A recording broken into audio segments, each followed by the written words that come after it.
నమస్తే అండి. మీరు చదివింది నిజమే.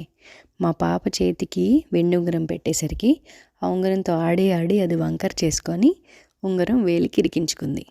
అయితే ఆ రోజు రాత్రి మా వారు తీయడానికి ట్రై చేస్తే అస్సలు ఉంగరం రాలేదు.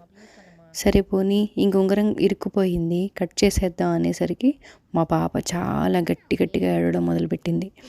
ఉంగరం కట్ చేస్తా అనేసరికి భయపడిందనమాట.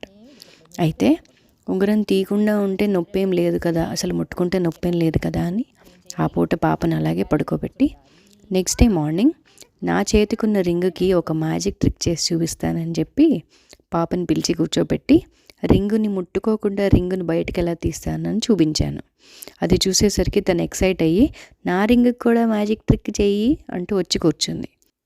అలా పాప వచ్చి కూర్చునేసరికి ఏడ్చినా సరే కంగారు పడకూడదు అని డిసైడ్ అయిపోయి ఒక ఊలు ముక్క తీసుకొని పాప రింగుని బయటికి తీయడానికి ప్రయత్నం చేశాను.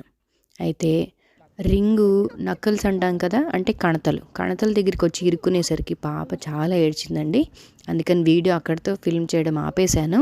కానీ నెమ్మదిగా తాడును అలాగే లాగుతూ ఉండగా రింగు బయటకు వచ్చేసింది.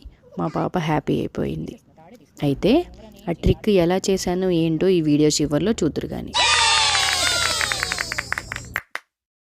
ఇదిగోండి, ఇలా ఒక ఊలు ముక్కని మన ఉంగరం లోపల నుంచి పోనిచ్చుకోవాలి. మన అరచేతి వైపు చిన్న కొసని అట్టి పెట్టుకుని పెద్ద కొస ఏదైతే ఉందో ఊల్ది దాన్ని మన వేలు చుట్టుకుంటూ చివరి దాకా రావాలి. చివరిన నేను ఊరికనే టేప్ వేశాను. మా అమ్మాయికి టేపులు బ్యాండేడ్లు అంటే ఇష్టము, కాసేపు దాన్ని చూస్తూ కూర్చుంటుందని. అయితే అలా చుట్టిన తర్వాత పైన ఉన్న చిన్న కొస ఉంది కదా, దాన్ని నెమ్మదిగా చుట్టూ విప్పుకుంటూ రావాలి. విప్పుకుంటూ వచ్చిన కొద్దీ ఊలు ముక్క ఎంతైతే ఓపెన్ అవుతుందో రింగు దాంతో పాటే జారుతూ నెమ్మదిగా కిందకు వచ్చేస్తుంది. అంతే. Okay, bye.